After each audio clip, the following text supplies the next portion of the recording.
আলহামদুলিল্লাহি রব্বিল আলামিন ওয়াল আকিবাতু লিল মুত্তাকিন ওয়াসসালাতু ওয়াসসালামু আলা নাবিয়িনা মুহাম্মদ সাল্লাল্লাহু আলাইহি ওয়াসাল্লাম ওয়া আলা আলিহি ওয়া আসহাবিহি আজমাইন।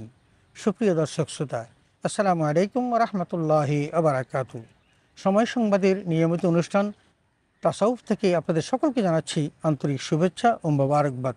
সুপ্রিয় শ্রোতা, আজ আমরা আলোচনা করব শেষ জামানায় যা যা ঘটবে এ সম্পর্কে। আসুন আমরা পূর্ণ আলোচনাটি শুনি। আল্লাহ তাআলা আমাদের সকলকে এর উপর আমল করার তৌফিক দান করুন, আমিন। সুপ্রিয় শ্রোতা, শেষ জামানা বলতে কিয়ামতের পূর্ব মুহূর্তকে বোঝানো হয়েছে এবং যা যা ঘটবে বলতে এই কিয়ামতের পূর্বে যে যে বিষয়গুলো সংঘটিত হবে সেই সম্পর্কে আলোকপাত করা হয়েছে। হাদিসের প্রজ্ঞাবান ব্যক্তিগণ তথা হাদিস বিশারদগণ শেষ জামানা বলতে কিয়ামতের আলামত হিসেবে সংঘটিত যা যা ঘটবে তাকেই বুঝাতে চেয়েছেন। হাদিসের ভাষায় এটাকে ইশরাতুস সাআ বা কিয়ামতের আলামত বলা হয়। শেষ জামানায় যা ঘটবে এই বিষয়ে অসংখ্য হাদিস পাওয়া যায়।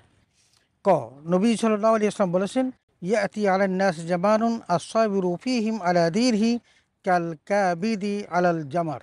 অর্থাৎ মানুষের নিকট এমন একটি সময় আসবে যখন জ্বলন্ত আগুনের স্ফুলিঙ্গ হাতের মুঠো রাখার মতোই দিন নিয়ে টিকে থাকা কঠিন হবে। সহিহ তিরমিজি হাদিস নম্বর 2260।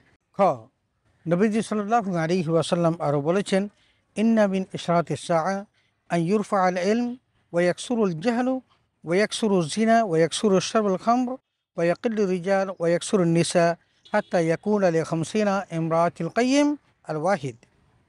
অর্থাৎ নিশ্চয়ই কিয়ামতের অন্যতম আলামত হচ্ছে জ্ঞান উঠিয়ে নেওয়া হবে, অজ্ঞতা বিস্তার লাভ করবে, জেনা বেবিচার বৃদ্ধি পাবে, মদ্যপান ছড়িয়ে পড়বে, পুরুষের সংখ্যা কমে যাবে, মহিলার সংখ্যা বৃদ্ধি পাবে, এমনকি 50 জন মহিলা দেখাশোনা করার জন্য মাত্র একজন পুরুষ বিদ্যমান থাকবে। সহিহ বুখারী হাদিস নম্বর 5231। হযরত হুযায়ফা রাদিয়াল্লাহু তাআলা আনহু বলেন, শেষ জামানায় 72টির মতো বিষয় প্রকাশ পাবে। তোর মধ্যে উল্লেখযোগ্য হলো, নামাজের প্রতি মানুষের গুরুত্ব থাকবে না, আমানতের খেয়ানত করবে, সুদের লেনদেন করবে, মিথ্যা কথা বলাকে হালাল মনে করবে, সামান্য বিষয়ে অন্যের প্রাণ সংহার করবে, উঁচু উঁচু ভবন নির্মাণ করবে, আত্মীয়তার সম্পর্ক ছিন্ন করবে, ইনসাফ উঠে যাবে, জুলুম অত্যাচার ব্যাপক আকার ধারণ করবে, তালাক বেড়ে যাবে, আকস্মিক মৃত্যু বেড়ে যাবে, সত্যকে মিথ্যা এবং মিথ্যাকে সত্য মনে করা হবে, দুর্নীতিপরায়ণ মানুষকে সেবক মনে করা হবে, অপবাদ আরোপের পরিমাণ বেড়ে যাবে, লোকেরা সন্তান নেয়া বন্ধ করে দিবে, নীচ লোকেরা সম্পদশালী হবে, ভদ্রলোকেরা নিগৃহীত লাঞ্ছিত হবে, আমানতের খেয়ানত হবে, শাসক শ্রেণীর লোকেরা অহরহ মিথ্যা কথা বলবে, নেতৃবর্গ জালেম হবে, আলেম ও কারিগণ বদকার হবে, সোনার দাম কমে যাবে এবং রূপার দাম বেড়ে যাবে, গুনাহের পরিমাণ বেড়ে যাবে, জানমালের নিরাপত্তা কমে যাবে, শরীয়তের দণ্ডবিধি অকার্যকর হবে, ব্যাপকভাবে মদ্যপান ছড়িয়ে পড়বে, কোরআন শরীফ সজ্জিত করা হবে, দাসী স্বীয় মুরিবকে প্রসব করবে, নিচু শ্রেণীর লোকেরা দেশের শাসক বনে যাবে, নারী পুরুষ কাঁধে কাঁধ মিলিয়ে ব্যবসা করবে, পুরুষরা মহিলার বেশ এবং মহিলারা পুরুষের বেশ ধারণ করবে, গায়রুল্লাহর নামে শপথ করা হবে, মুসলমানরাও নির্দ্বিধায় মিথ্যা সাক্ষ্য দিবে, সালামের রেওয়াজ একেবারেই উঠে যাবে, দুনিয়া লাভের আশায় দ্বীনি ইলম শিক্ষা করা হবে, আখিরাতের কাজের দ্বারা দুনিয়া অর্জন করা হবে, জাতীয় ও রাষ্ট্রীয় সম্পদকে নিজের সম্পদ মনে করা হবে, আমানতের মালকে লুটের মাল মনে করা হবে, সমাজের নীচ ও নিকৃষ্ট লোককে নেতা বানানো হবে, সন্তান পিতামাতার অবাধ্য হবে, বন্ধু বন্ধুর ক্ষতি করবে, লোকেরা স্ত্রীর আনুগত্য করবে, বদকার লোকেরা মসজিদে শোরগোল করবে, গায়িকা মহিলাদের সম্মান বৃদ্ধি পাবে, বাদ্যযন্ত্র ও এর উপকরণের যত্ন নেওয়া হবে, মদের দোকান বেড়ে যাবে, জুলুম করাকে গর্বের বিষয় মনে করা হবে, আদালতের ন্যায় বিচার বিক্রি হবে, পুলিশের সংখ্যা বৃদ্ধি পাবে, কোরআনকে গানের সুরে তেলাওয়াত করা হবে, হিংস্র পশুর চামড়া ব্যবহার করা হবে, উম্মতের শেষ যুগের লোকেরা প্রথম যুগের লোকদের উপর অপবাদ আরোপ করবে, আল্লাহর পক্ষ থেকে লাল বর্ণের তুফান আসবে, ঘূর্ণিঝড় ভূমিকম্প হবে অথবা আকাশ থেকে পাথর বর্ষিত হবে, জাকাতকে জরিমানা মনে করা হবে, সুপ্রিয় দর্শক শ্রোতা, আমরা এতক্ষণ পর্যন্ত আমরা যে বিষয়গুলো ঘটবে বলে আমরা আলোচনা করেছি, আপাত দৃষ্টিতে মনে হচ্ছে যে এই সকল কিছুই সংগঠিত হয়ে গেছে, এবং এগুলো যখন সংগঠিত হয়ে যাবে তখন বড় বড় যে আলামতগুলো বা যা যা ঘটার কথা, যেগুলো সংগঠিত হলে কেয়ামত সংগঠিত হবে, সেগুলো আমরা অতি সন্নিকটেই দেখতে পাবো। এবং সেগুলোর মধ্যে চারটি হলো অন্যতম। এক হলো ইমাম মাহাদির আত্মপ্রকাশ, 2 নম্বর দাজ্জালের আগমন, 3 নম্বর ঈসা ইবনে মারিয়মের আগমন এবং 4 নম্বর ইয়াজুজ মাজুজের আগমন।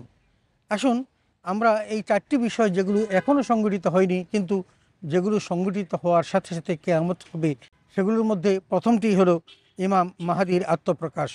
আবদুল্লাহ ইবনে মাসউদ রাদিয়াল্লাহু তাআলা আনহু থেকে বর্ণিত, রাসূল আকরাম সাল্লাল্লাহু আলাইহি ওয়াসাল্লাম ইরশাদ করেছেন, ততদিন দুনিয়া ধ্বংস হবে না যতদিন না আমার পরিবারের একজন লোক আরবদের বাদশাহ হবেন, তার নাম হবে আমার নাম এবং পিতার নাম হবে আমার পিতার নাম। মুসনাদে আহমদ, জামিয়াত তারগিব, হাদিস নম্বর 5180। ইনিই ইমাম মাহদি, কারণ তার নাম হবে মোহাম্মদ এবং তার পিতার নাম হবে আবদুল্লাহ। অনেক হাদিসে এই সম্পর্কে বিস্তারিত বর্ণনা এসেছে। 2 নম্বর দাজ্জালের আগমন। দাজ্জাল হলো মসিহ আর দাজ্জাল, ফিতনাবাজ, মিথ্যুক ও গোমরা। প্রত্যেক নবী নিজ নিজ সম্প্রদায়কে দাজ্জালের ভয় দেখিয়েছেন, এবং সহিহ মুসলিমে আনাস বিন মালিক রাদিয়াল্লাহু তাআলা আনহু থেকে বর্ণিত হাদিসে রাসূল আকরাম সাল্লাল্লাহু আলাইহি ওয়াসাল্লাম বলেছেন, ইস্পাহানের 70,000 ইহুদি দাজ্জালের অনুসরণ করবে, তাদের সবার পরনে থাকবে সেলাইবিহীন চাদর। সহিহ মুসলিম। 3 নম্বর ঈসা ইবনে মারিয়ামের অবতরণ।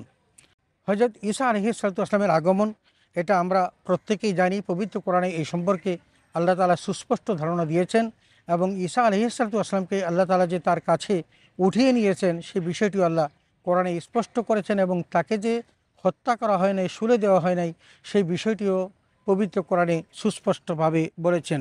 ঈসা আলাইহিস সালামের অবতরণের বিষয়টি পবিত্র কোরআন, রাসূলের হাদিস এবং উম্মতের এজমা দ্বারা প্রমাণিত। আল্লাহ তাআলা পবিত্র কোরআনে বলেছেন, ওয়াইম মিন আহলিল কিতাবে ইল্লা লিয়ুমিনুন্না বিহি ক্বাবলা মাউতিহি ওয়া ইয়াউমাল কিয়ামাতি ইয়াকুনু আলাইহিম শাহীদা। অর্থাৎ আহলে কিতাবের প্রত্যেকেই তার মৃত্যুর পূর্বে তার প্রতি ঈমান আনয়ন করবে এবং কিয়ামতের দিবসে তিনি তাদের উপর সাক্ষ্য প্রদান করবেন। 4 নম্বর ইয়াজুজ মাজুজের আগমন।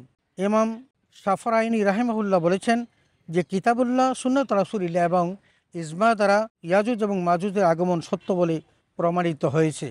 আমরা দেখেছি সূরা আম্বিয়ার 96 নম্বর এবং 97 নম্বর আয়াতে ইয়াজুজ মাজুজ সম্পর্কে আল্লাহ তাআলা বিস্তারিত আলোচনা করেছেন, এবং সূরা কাহাফের 92 থেকে 97 নম্বর আয়াতে এই বিষয়েও সুস্পষ্ট আলোচনা করেছেন। এবং সহিহ মুসলিমে নওয়াস ইবনে সামআন রাদিয়াল্লাহু তাআলা বর্ণিত হাদিসেও এই বিষয়ে বর্ণনা করা হয়েছে। এবং ইয়াজুজ মাজুজ তারা যে একটি পাহাড়ের এখানে অবরুদ্ধ আছেন এবং তারা বের হতে চাইবেন, হযরত যুলকারনাইন তাদেরকে বন্দী করে রেখেছেন, আমরা এই সমস্ত বিষয় পবিত্র কোরআন থেকে জানতে পেরেছি। অতএব এই শেষ জামানায় যা যা ঘটবে, আমরা যা আলোচনা করেছি, তার যেগুলো সংঘটিত হয়ে গেছে এবং যেগুলো এখনও বাকি আছে, এই সব কিছু পর্যালোচনা করলে মনে হয় কিয়ামত অতি নিকটে। আসুন আমরা আমার আল্লাহকে ভয় করি, আমরা কোরআন মোতাবেক জীবন গঠন করি, এবং যে বিষয়গুলো সংঘটিত হয়ে গেছে সেগুলোর উপর ভয় করে আমরা কিয়ামতের জন্য প্রস্তুতি নেই। আমাদের প্রত্যেককে একদিন না একদিন মৃত্যুবরণ করতেই হবে, তবে মৃত্যুবরণ করার পূর্বে আসুন আমরা প্রত্যেকেই মুসলমান হয়ে মৃত্যুবরণ করি। আল্লাহ তাআলা আমাদের সকলকে সেই তৌফিক দান করুন, আমিন। ওয়া আখিরু দাওয়ানা আলহামদুলিল্লাহি রাব্বিল আলামিন। আসসালামু আলাইকুম ওয়া রাহমাতুল্লাহি ওয়া বারাকাতুহু।